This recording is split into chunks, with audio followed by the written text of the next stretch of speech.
Hey, it's Jonathan Vitoshnik. The question today is how do you plant flowers correctly? So I'm going to talk a bit about this. I'm going to describe some of the steps that we go through to install color, and I fully realize that there will be differing opinions on this, and uh, so I'm going to give you the way we do it. There's some variance in the way we do it, and what I'm going to tell you may be slightly different than some of our guys that run some of the teams do things, but this is our general practice for color. This is the way we do it. So I think I'm steering you in the right direction here, but clearly you can get differing opinions on this one, and some people might have strong opinions on it. So let me just tell you how we do color. And I'm going to first tell you how your competitors are going to do color. And I'm also going to give you a little bit of information about color. So, for example, it's real easy to be in the business of installing flowers. And it's an entirely different thing to be in the business of doing color correctly. And then it's further an entirely different thing to do color correctly and keep your clients happy. So color presents a real interesting opportunity to screw the relationship up with your clients. So here's what we observe in our marketplace. Don't know what it's like in yours. Here's what we're seeing. We are seeing companies that go to a Home Depot or a Lowe's or do actually buy color from a nursery, not a retail nursery, but maybe a vendor of color. And they're actually buying the flats of color for some number of dollars and at a discounted rate. And then they are basically taking these flowers, they're buying them. Let me backtrack even further. What they're doing is a client is calling, they're buying flowers. They are then putting those flowers on a trailer, in the back of the truck. They're taking them to the client's property. They're getting them out. They're digging some holes. They're sticking the flowers in there. They're spraying them down with the water hose, and then they're sending their client an invoice for $200. That's the general practice. Maybe a bit exaggerated, but that's the general practice. So that is a very unprofitable way to be in the business of color. I don't recommend it, but uh, let me tell you how you might want to consider doing this. So, first off, taking a call from your clients and going to a store and buying color and then driving those flowers to your client's property is a highly expensive task. So, a client orders 6 flats of flowers from you. So, you may go buy these flats of flowers for $10 a flat. So, you got $60 on the job. You put these in a truck with 3 guys in a truck and you drive them across town to install them for the client. You've got as much labor, well, not really, but you've got a lot of labor in these flowers. So it costs you a lot of money to send your guys somewhere to get out of the truck, pick up the flowers, maybe pay for them, load them in the truck, get back in the truck, drive over to see your client. So do not forget to consider all of that cost in your cost of installing those flowers. Flowers very, very quickly become a very unprofitable task. And so keep that in mind, all of that work. So maybe your crew didn't do it. Maybe you did it. Maybe you're out of the field, or maybe you're the guy that ran and picked them up and you gave them to your crew. Your time needs to get allocated to that job. Yeah, you don't feel like you're paying yourself because you're not cutting yourself a $13 an hour check or whatever it is, but that you're costing time. You could have been doing something else. So make sure in your mind you're costing your time to pick up those flowers to that job. So the better way to do color is to do a marketing to all of your clients, and I'm about to explain how to install it. But the better way to do color is do a marketing piece to all of your clients for each season.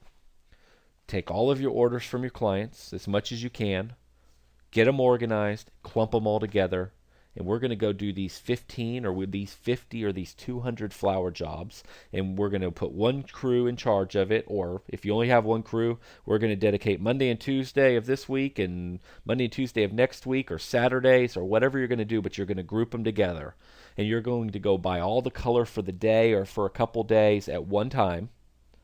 Then you're going to go do all your jobs one after another. You're just going to install color. That's all you're going to do. You've eliminated a tremendous amount of expense. You're not running here and there to get flowers. You're not doing all this nonsense of running around picking up flowers for each individual job. You've grouped them all together. The only way you bring order is to market to and pick up the phone and call every client that bought color from you in the previous years. Get all their orders, Group them all together, tell them you're going to be back in and do it in advance of when it needs to be done. Take all their orders, figure out what they want, then you call them back and you give them a date of when you're going to do it. So now you install flowers. So the second way everybody screws up color, and we're not the total experts on this, but we've learned a few things. And like I say, I've learned most things through screwing it up. So pretty much, if it sounds like I'm knocking other people, I assure you that this is how we did flowers as well. So I did exactly everything I'm telling you not to do. So we've learned to group it all together. We even went as far as buying big color flower racks, just like they have at the nurseries, that you can load all your color in, and you can put a tarp. Be careful with the tarp and the heat, but you can put something over it. You can transport several of these racks in the back of a trailer. They roll around, and then you have tons of flowers in the racks for each job versus trying to lay flats out flat in your trailer or your truck beds that are getting wind beaten and blown.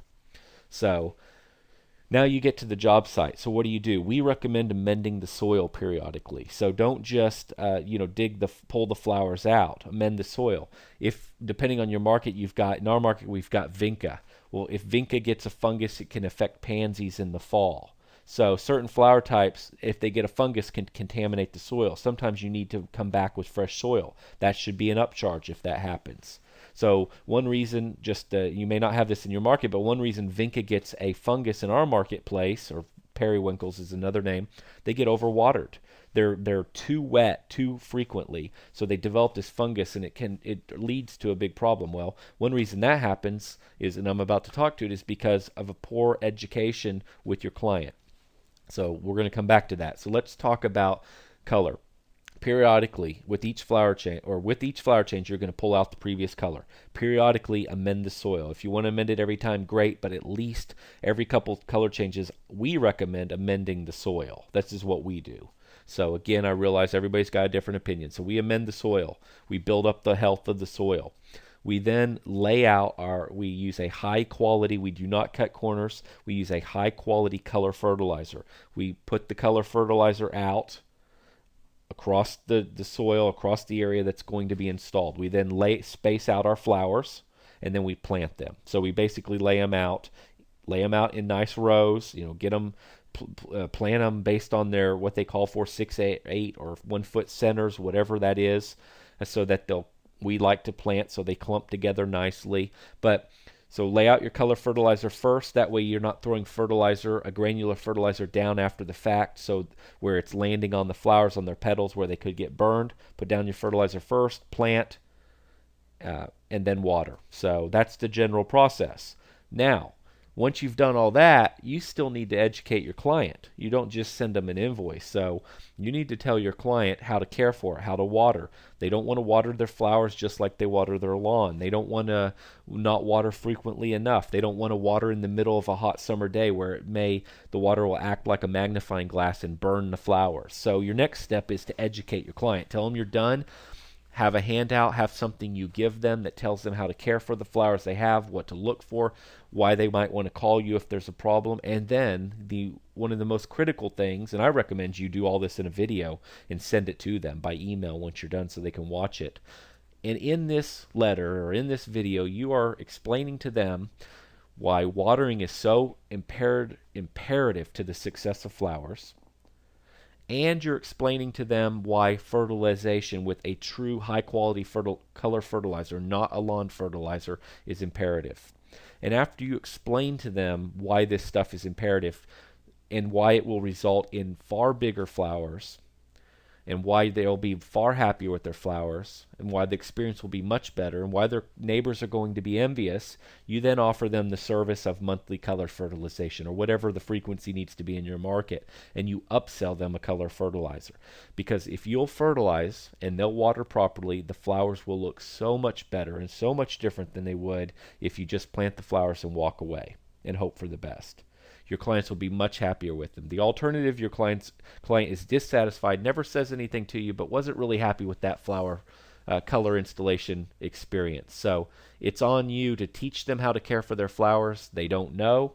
Teach them. Get your flowers in early so they have maximum amount of time to grow, and advise your clients and group your work, and you'll find it to be far more profitable.